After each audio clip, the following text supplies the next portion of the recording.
Falleció el pasado 22 de este mes, a los 88 años de edad, Monseñor Agripino Núñez Collado, aquejado de complicaciones de salud. El representante de la Iglesia Católica se destacó en la vida social y política del país por ser mediador en los principales conflictos sociales y políticos vividos desde los gobiernos de Joaquín Balaguer. En agosto de 2020, mediante el decreto 337-20, el presidente Luis Abinader lo designó como asesor honorífico del Poder Ejecutivo. Monseñor Agripino Núñez Collado es rector de la Pontificia Universidad Católica Madre y Maestra, Pucamaima. Fue ordenado sacerdote el 19 de marzo de 1959 en Zamora, España. Además, fue licenciado en Filosofía de la Universidad Autónoma de Santo Domingo y en Teología y Derecho Canónico de la Pontificia Universidad de Salamanca. Obtuvo además grado de maestría en Administración de la Universidad de Puerto Rico. Agripino Antonio Núñez Collado dedicó su vida al servicio de la Iglesia Católica, la educación, el fortalecimiento de la democracia y en general al mejoramiento de la sociedad. Entre los años 1970 y hasta el 2014 se desempeñó como rector de la universidad, convirtiéndose en el mismo periodo en uno de los hombres más influyentes de la vida nacional dominicana. Ocupó durante 44 años la rectoría de la Madre y Maestra. Impulsó y dirigió desde 1985 el diálogo tripartito que hizo posible el nuevo Código de Trabajo promulgado en 1992 y que puso fin a una situación de conflictos permanentes entre trabajadores y empleadores. Asimismo, trabajó en la mediación de la crisis política del año 1994 tras los resultados electorales que beneficiaron a Joaquín Balaguer ante denuncias de fraude colosal del Partido Revolucionario Dominicano y su líder José Francisco Peña Gómez. Desde el 2008 y hasta el 2011, el Consejo Económico Social y su presidente Núñez Collado participaron en consultas y encuentros para la Estrategia Nacional de Desarrollo, así como el Pacto Nacional para la Reforma Educativa 2014-2030, así como la concertación para la reforma del sector eléctrico desde el 2014 hasta el 2017. Monseñor publicó 2 libros de sus memorias tituladas Ahora que puedo contarlo, remontándose desde su nacimiento hasta su crucial actuación en los eventos sociopolíticos de la sociedad dominicana de los años recientes. Emprende un detallado recuento de su vida, iluminado por la vocación religiosa y consagrado a un sacerdocio comprometido con la patria. Por primera vez sacó a la luz algunas interioridades de su papel de mediador en situaciones de crisis políticas y sociales, sobre todo en diferentes procesos electorales como los de 1978, 1986, 1990, 1994, 1996 y 2004, así como sus relaciones con líderes históricos, gobernantes, políticos, empresarios, diplomáticos, dirigentes sindicales, entre otros.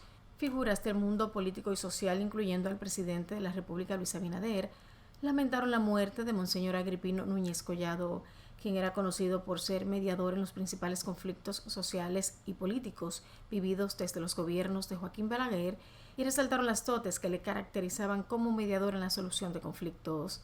Para el país, quizás sus grandes aportes no se ven, porque fue lo que él evitó. Con el consenso, con la búsqueda de la paz, evitó muchas situaciones de violencia, muchos problemas de la democracia que pudieron convertirse en acciones que en nada convenían al país. De igual forma, el expresidente Danilo Medina escribió: lamentamos profundamente el fallecimiento de Monseñor Agripino Núñez Collado, quien orientó su vocación cristiana al servicio de la sociedad dominicana, a la construcción de consensos y al progreso de nuestra nación, paz a su alma y consuelo a sus allegados. El también expresidente Leonel Fernández destacó la vocación de extraordinario mediador y promotor del diálogo nacional de Núñez Collado. Cuando nuestras instituciones democráticas eran tremendamente frágiles y débiles, él sirvió de mediador, sirvió de intermediario con los distintos actores políticos nacionales con el propósito de fortalecer la institucionalidad democrática de República Dominicana. Igualmente, el exmandatario Hipólito Mejía manifestó su pesar por el deceso del religioso. La súbita muerte de Monseñor Agripino Núñez Collado deja al país sin su más importante mediador, un reconocido hacedor de consensos que desde la academia procuró con inteligencia y valentía el entendimiento entre los diversos sectores del pueblo dominicano. Los restos de Monseñor Agripino Núñez Collado fueron sepultados en un sarcófago en la parroquia La Anunciación de la Pontificia Universidad Católica Madre y Maestra, tras recibir honores religiosos, cívicos y militares. Previo al sepelio fue oficiada una misa de cuerpo presente en el Salón Multiusos, donde fue velado, concelebrada por Monseñor Freddy Bretón Martínez, arzobispo metropolitano de Santiago y gran canciller de la Pucamaimá, junto a obispos de diferentes diócesis del país, así como los sacerdotes Cecilio Espinal y Ramón Alfredo de la Cruz Valderá, rector y pasado rector de la universidad respectivamente. Paz a su alma.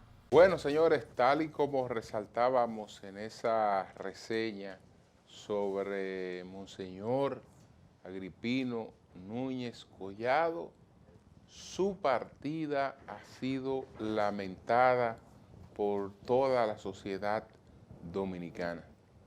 Los servicios de Monseñor Agripino Núñez Collado a la concertación, a la gobernabilidad, al fortalecimiento de la democracia, al crecimiento de la economía dominicana, están ahí.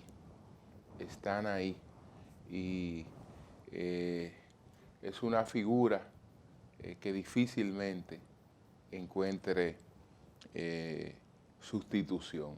Monseñor Agripino Núñez Collado, que en paz descanse. Otra nota triste fue la que recibimos el pasado jueves al enterarnos del fallecimiento de nuestra querida amiga Ana María de los Santos, hermana del fenecido alcalde Juan de los Santos y hermana también de Richard de los Santos, también fallecido. Estos tres hermanos, cabezas del consorcio Juancito Sport, pues lamentablemente se fueron los tres a la tumba en un periodo corto, jóvenes, los tres.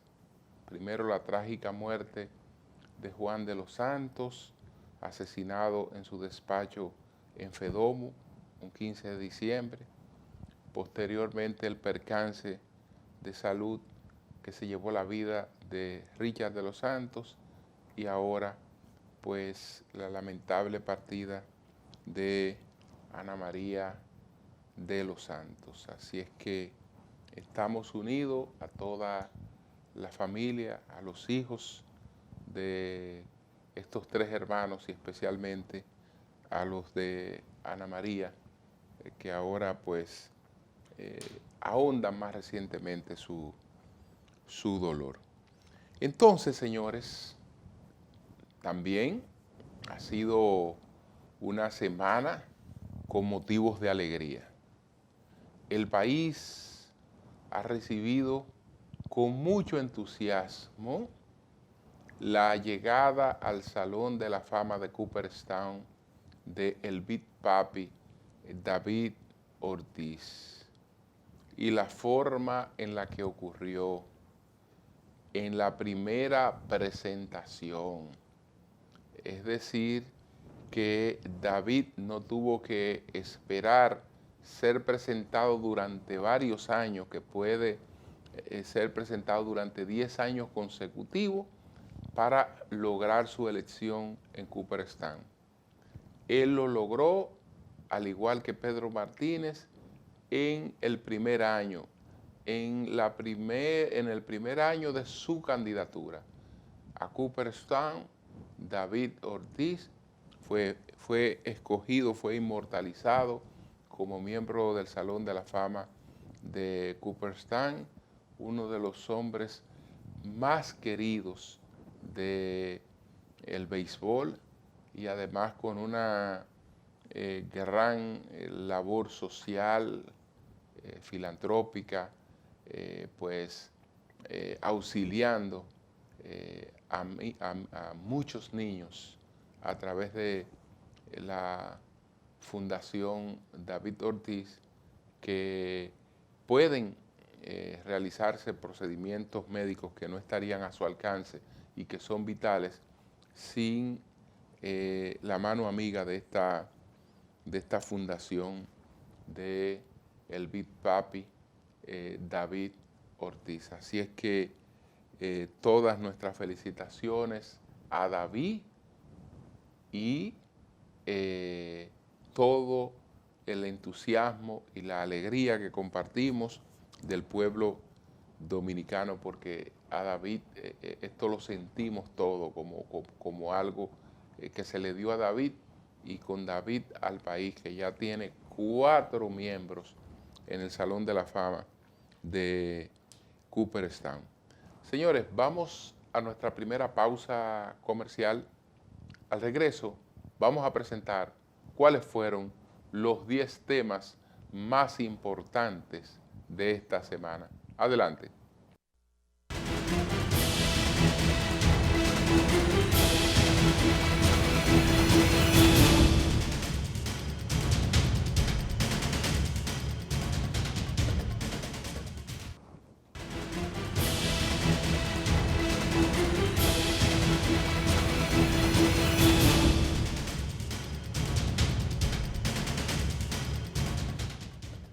Bueno, nuestras felicitaciones también para la distinguida escritora, filóloga Soledad Álvarez, que fue premiada Premio Nacional de Literatura 2022, que lo confiere pues el Ministerio de Cultura y la Fundación Corripio.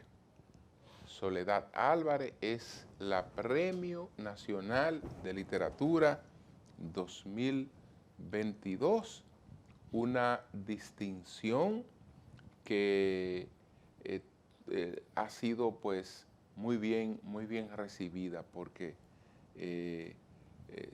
todo el mundo entiende que Soledad Álvarez, de todo lo que está relacionado con el mundo de la literatura, que Soledad Álvarez pues tiene esta premiación más que merecida. Así que nuestras felicitaciones. Entonces, señores, vamos a presentar de inmediato cuáles fueron los 10 temas más importantes de esta semana. Adelante.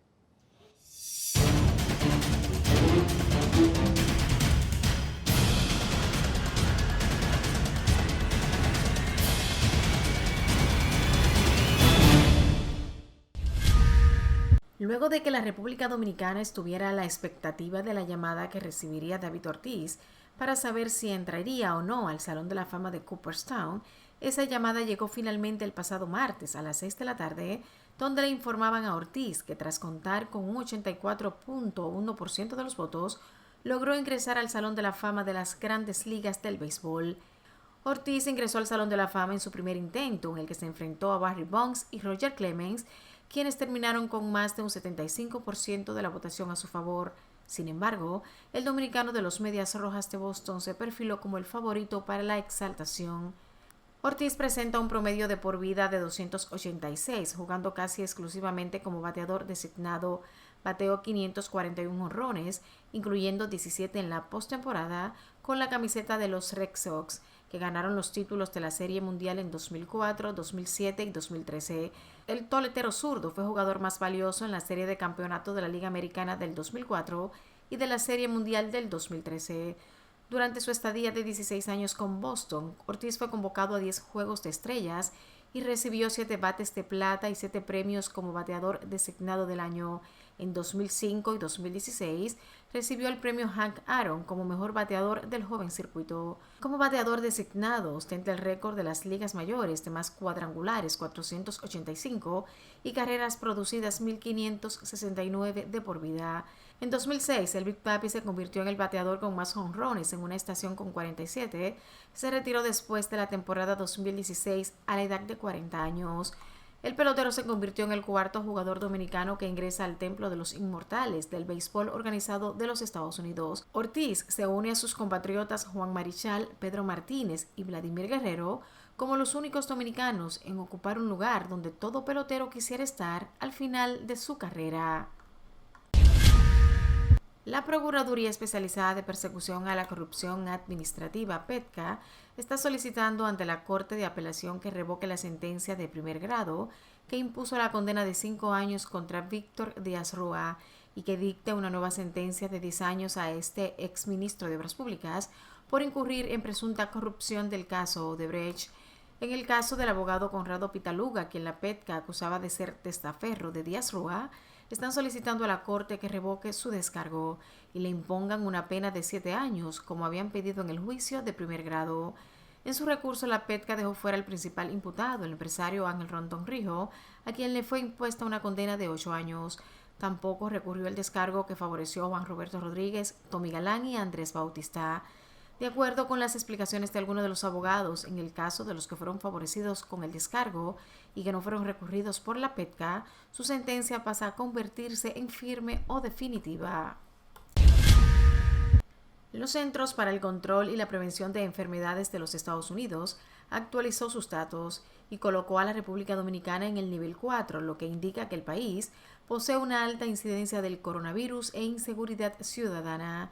Entre las recomendaciones que piden es estar vacunados y advierte a los viajeros que podrían correr el riesgo de contraer el COVID-19. Dentro de esa misma actualización, Estados Unidos alertó a sus ciudadanos de los altos niveles de delincuencia que existen en República Dominicana, mencionando su preocupación por delitos violentos, incluidos los robos a mano armada, los homicidios y las agresiones sexuales en todo el país.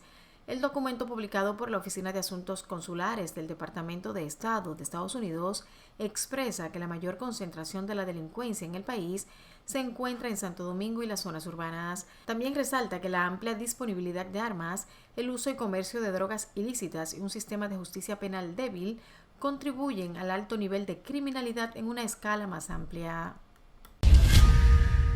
La República Dominicana obtuvo en 2021 una mejor calificación en el índice de percepción de la corrupción que en los 2 años anteriores, de acuerdo al informe presentado por Participación Ciudadana, que es el capítulo dominicano de la organización no gubernamental Transparencia Internacional. Sin embargo, esto no significa que el país haya aprobado. El combate de la corrupción en el país se inscribe en un contexto de fragilidad institucional, reveló Transparencia Internacional en su informe.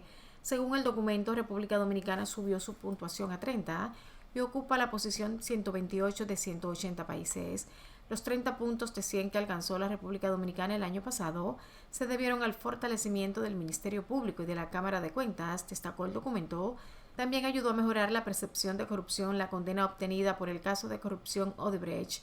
Transparencia Internacional alertó al país que para lograr cambios significativos es fundamental comenzar iniciativas que fortalezcan la transparencia, la integridad y la rendición de cuentas de las instituciones públicas o los progresos se desvanecerán rápidamente. El presidente del Tribunal Constitucional, Dr. Milton Rey Guevara, afirmó que estos primeros 10 años de labor jurisprudencial han representado un avance para la justicia dominicana y en la consolidación del Estado social y democrático de derecho, marcando un antes y un después en la historia constitucional del país. El magistrado Rey Guevara destacó que durante este tiempo han tenido la oportunidad de administrar una justicia constitucional ciudadana. Hemos superado obstáculos que al inicio parecían insuperables y hoy por hoy, una década más tarde, podemos afirmar con orgullo que el pueblo dominicano cuenta con un tribunal constitucional al servicio de su gente, resaltó. El magistrado informó que durante estos 10 años el Tribunal Constitucional ha mantenido una activa labor jurisdiccional y que al 31 de diciembre de 2021 habían ingresado a la entidad 6.830 expedientes y se habían emitido 5.668 sentencias relacionadas con temas como la transparencia pública, el empoderamiento ciudadano y acceso a la justicia, el derecho a la libertad de expresión y prensa, así como la protección a los derechos de la mujer y de los menores de edad. El doctor Rey Guevara fue enfático cuando afirmó que las decisiones del Tribunal Constitucional han contribuido con la construcción de una justicia constitucional ciudadana y que estos 10 años han representado un gran paso de avance para la justicia dominicana y la consolidación del Estado social y democrático de derecho. Maestros y estudiantes se integraron a las clases presenciales en escuelas, liceos y politécnicos de todo el país, luego de 2 semanas fuera de las aulas, obviando lo establecido en el calendario escolar y el llamado del Ministerio de Educación a reiniciar las clases el pasado 11 de este mes. Algunos padres no enviaron a sus hijos a tomar clases presenciales, pues el retorno a las aulas es voluntario y con el consentimiento de los progenitores. La asistencia fue masiva en algunos centros educativos y en otras restringida mediante un acuerdo de la dirección del centro y los padres de los alumnos. Fue evidente la exigencia por parte de las autoridades del uso correcto de la mascarilla tanto al personal de apoyo, estudiantes y docentes. También las escuelas contaban con el material de bioseguridad para mantener la higiene. Los docentes del sistema educativo público no se integraron a las escuelas luego de las vacaciones de Navidad, atendiendo a un llamado de la Asociación Dominicana de Profesores por la alta positividad de COVID-19 registrada y la nueva variante Omicron. El presidente Abinader emitió el decreto 29-22 que crea el refugio de vida silvestre Humedales de Laguna Prieta con la categoría 4, área del manejo hábitat de especies, según las directrices de la Unión Internacional para la Conservación de la Naturaleza. Este decreto abarca el sistema de lagunas o humedales y su diversidad biológica conexa, tanto terrestre como acuática, de Laguna Prieta, para que sea asumida por la Ley Sectorial número 202-04 del 30 de julio de 2004, con el propósito de garantizar la conservación de sus recursos naturales y su entorno. La disposición instruye al Ministerio de Medio Ambiente y Recursos Naturales a promover la conservación de los recursos naturales del área. El 25% de los 48.442 kilómetros cuadrados que conforman a la República Dominicana es área protegida. El Sistema Nacional de Áreas Protegidas está conformado por 12.400 kilómetros cuadrados distribuidos en unas 127 unidades de conservación. Las áreas conservadas son diversas y concentran una rica biodiversidad y ecosistemas, las cuales tienen un rol protagónico por las bondades ambientales, por su capacidad para conservar gases de efecto invernadero. La ciudad de Nueva York no lloraba la muerte de 2 policías en el mismo acto de servicio desde 2014. El pasado viernes, 2 agentes veinteañeros dominicanos acudieron a un domicilio de Harlem por la llamada de una mujer a la que su hijo estaba amenazando. Con un arma ilegal trucada, el hombre disparó contra Jason Rivera y Wilber Mora, de 22 y 27 años respectivamente.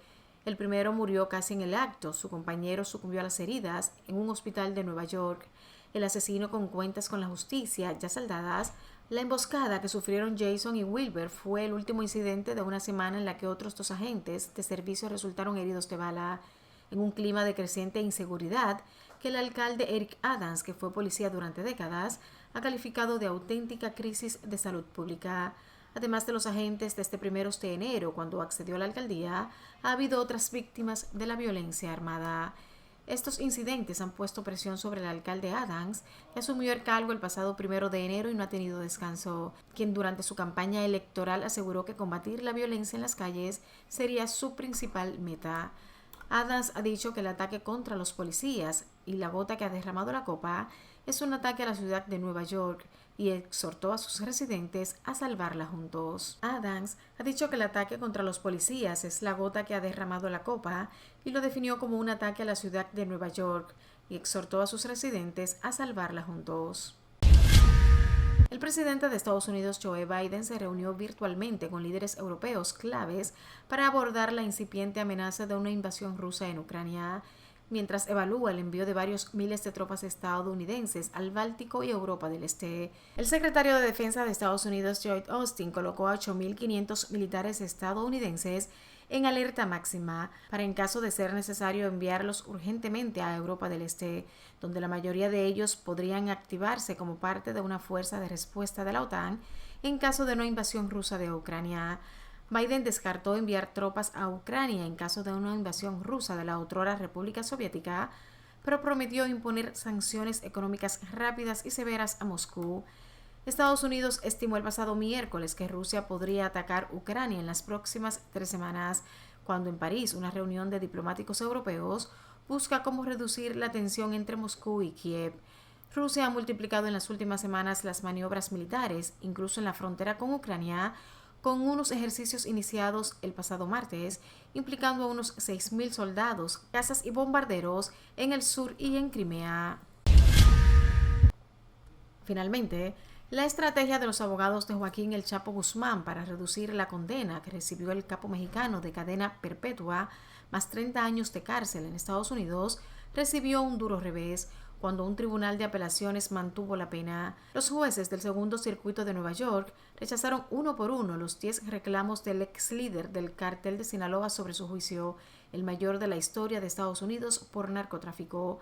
Los argumentos de la defensa de Guzmán iban desde una supuesta vulneración de su derecho a un juicio justo hasta mala conducta del jurado que en febrero de 2019 lo halló culpable por unanimidad. Sin embargo, los 3 magistrados del tribunal que revisó la apelación concluyeron que ninguna de estas reclamaciones tiene fundamento y respaldaron la sentencia en un fallo que tiene varias claves. El Chapo, quien llegó a ser el narco más buscado y célebre de México, fue extraditado a Estados Unidos en 2017 y hallado culpable de los 10 cargos que enfrentaba tras un juicio de 3 meses.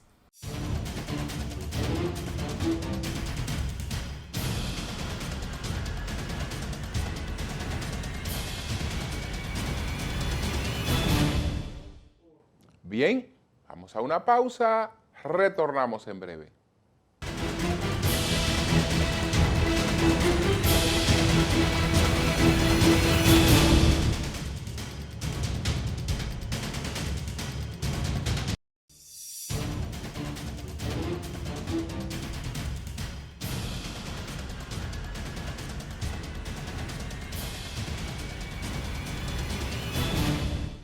Bueno, señores, desde que escuché hablar de la propuesta de un fideicomiso para Punta Catalina, me identifiqué con esa propuesta.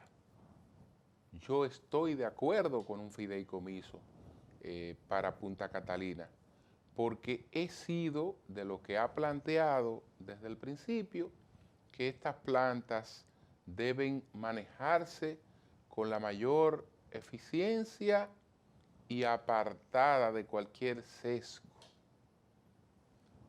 de la politización.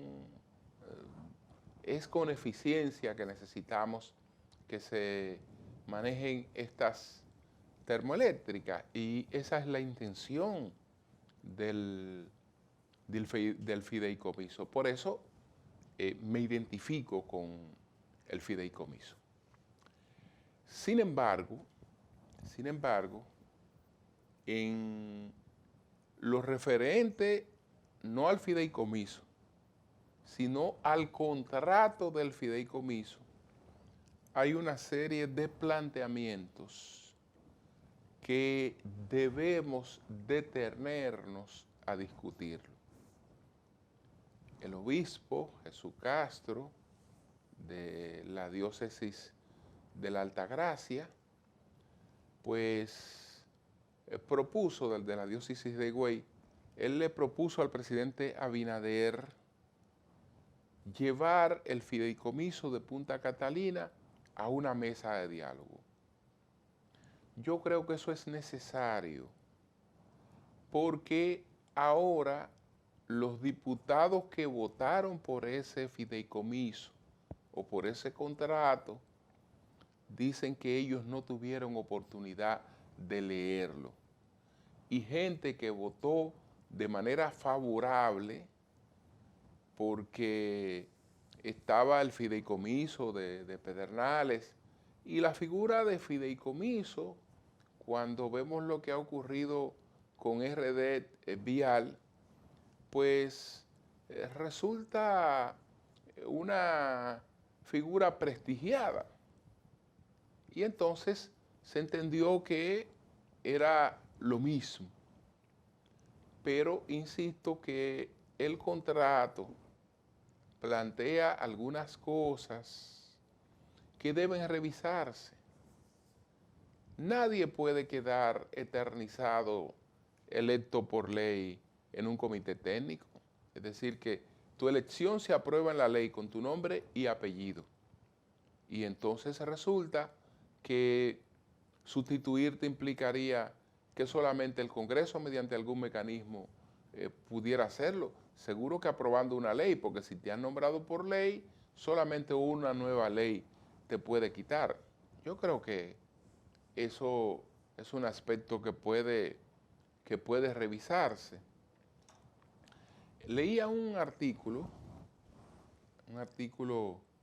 del licenciado Luis Reyes, que fue distinguido economista, que fue director general de presupuesto, pero él es un analista de estos temas con mucha objetividad. Es decir, no es una persona que suele emitir opiniones sesgadas, a pesar de que todo el mundo sabe que él pues hace causa común con el Partido de la Liberación Dominicana. Pero él también apoya la figura del fideicomiso. Pero cuando se va al tema del contrato, dice que el carácter irrevocable que se procura otorgar a los miembros del comité técnico en el contrato podría tener una explicación en la necesidad de asegurar la irrevocabilidad de la administración del fideicomiso a los fines de evitar injerencias del poder político en las decisiones del comité, y que éste pueda garantizar a los fideicomitentes adherentes y a otros acreedores las inversiones y otras obligaciones contraídas por el fideicomiso. Sin embargo, esta misma condición de seguridad en términos de permanencia y estabilidad de sus miembros riñe con las amplias facultades que se le estarían concediendo en materia de endeudamiento, solo limitado por los flujos y activos del fideicomiso y las políticas y procedimientos aprobados por el propio comité. De igual manera, puede resaltarse que el contrato no establece mecanismos de control externo suficientemente amplios y precisos, así como sobre las políticas y procedimientos que deberían de regir las operaciones del fideicomiso. Esto se deja a las normativas que serán aprobadas por el comité. Peor aún, tampoco se establecen obligaciones en materia de transparencia y rendición de cuentas en términos de tiempo, procedimiento, contenido y mecanismo de acceso a la ciudadanía. En ese aspecto tiene un tratamiento como si no fuera un ente público.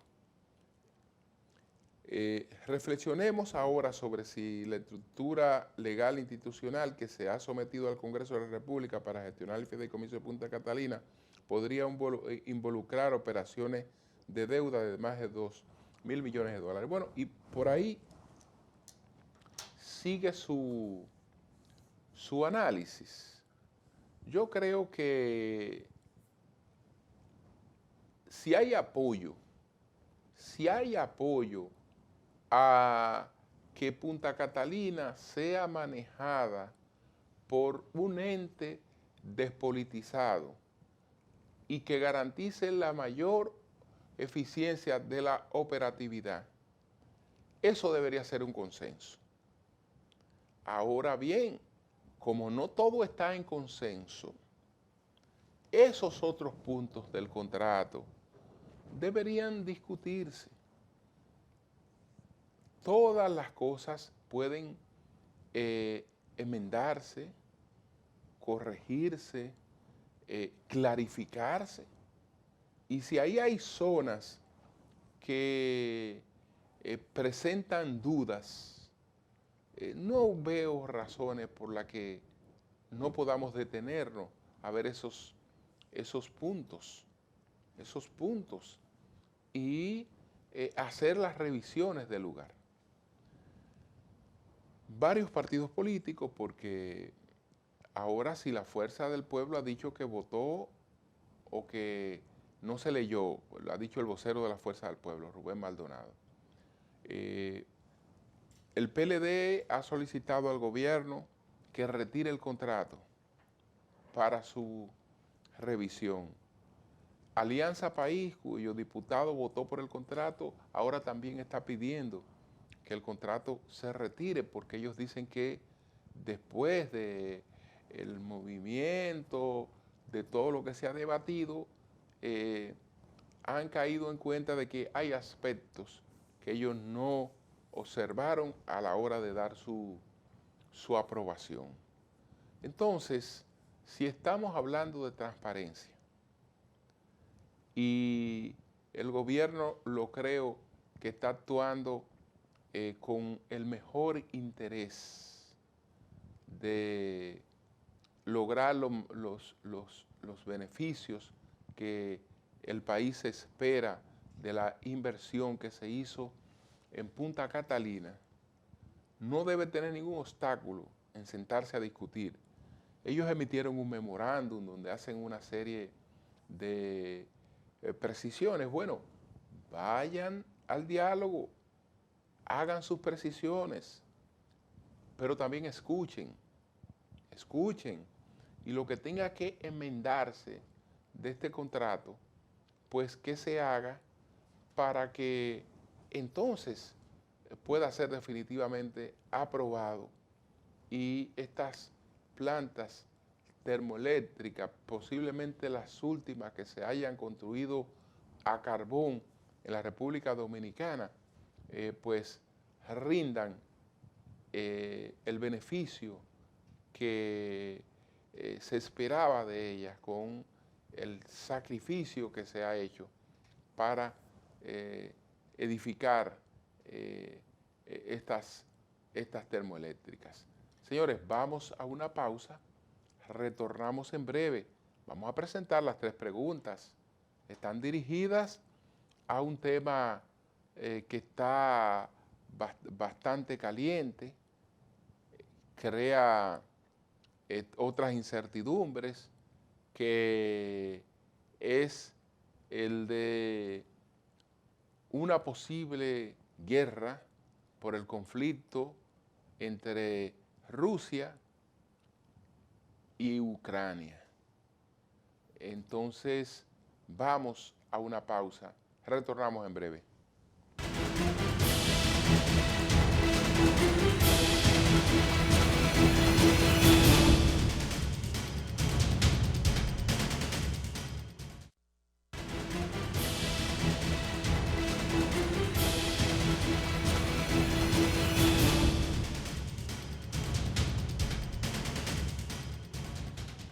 Bien, señores, Víctor Villanueva, experto en política internacional, responde las 3 preguntas de nuestro equipo relacionadas con ese conflicto que pudiera desatar una guerra.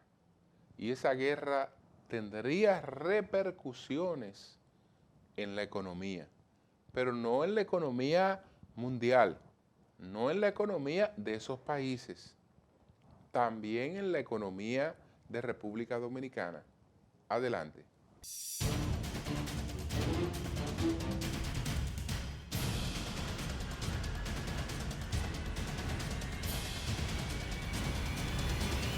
¿Cuáles son las posibilidades reales de que el presidente Vladimir Putin invada nueva vez Ucrania, a sabiendas de que se unirá a Estados Unidos y Europa en su contra?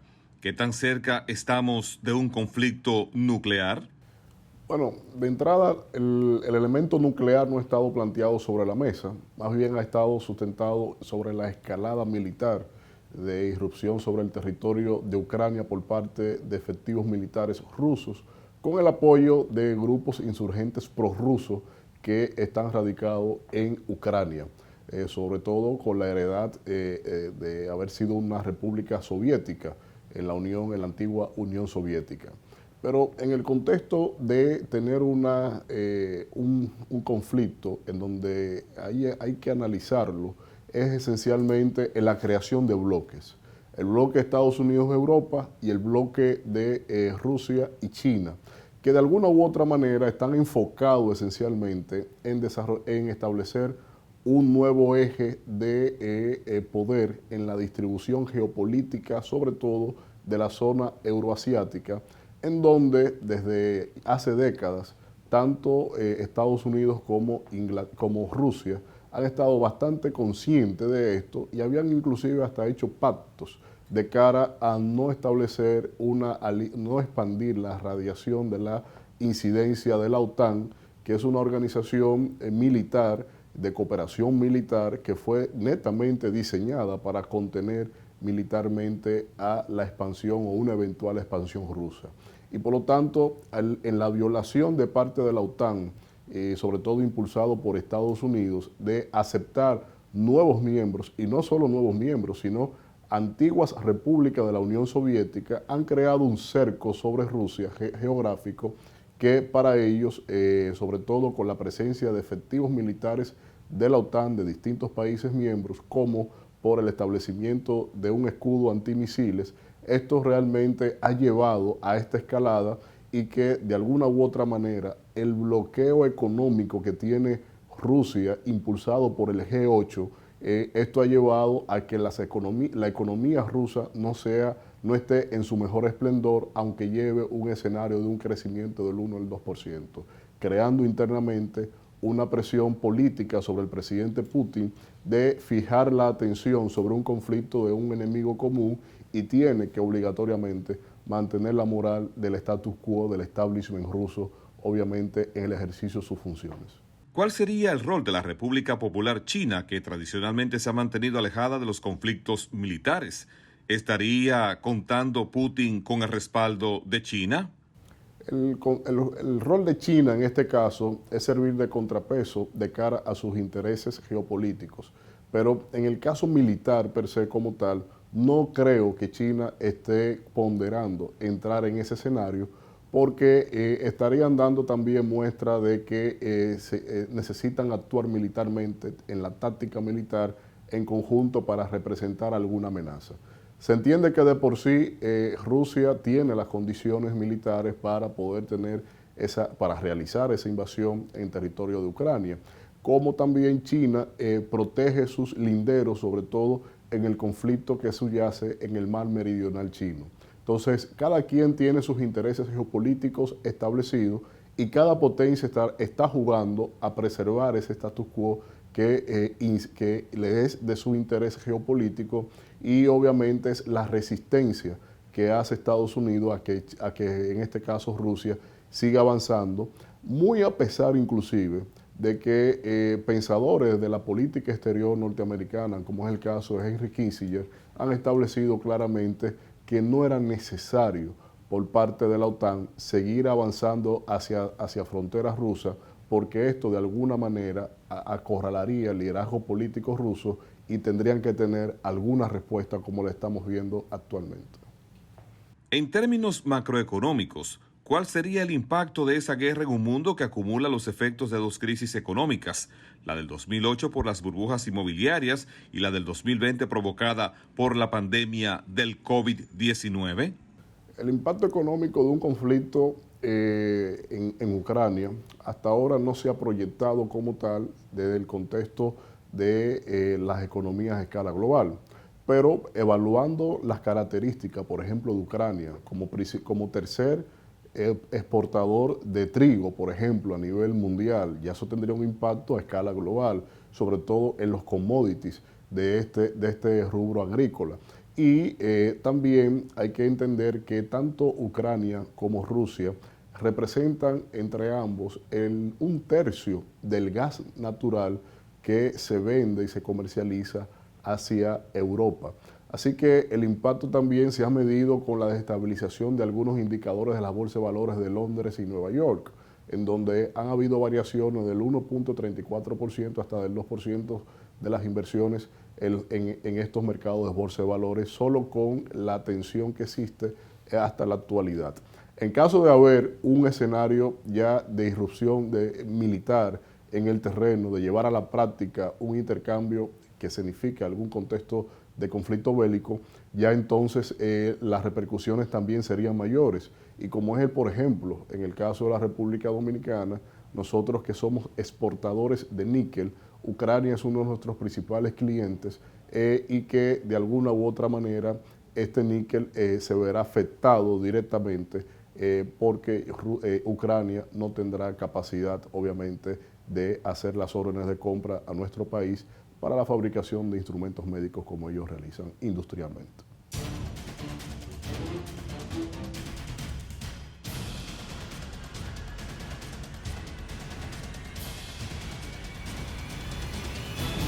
Bien, señores, vamos a una pausa y luego retornamos con la parte final de Toque Final.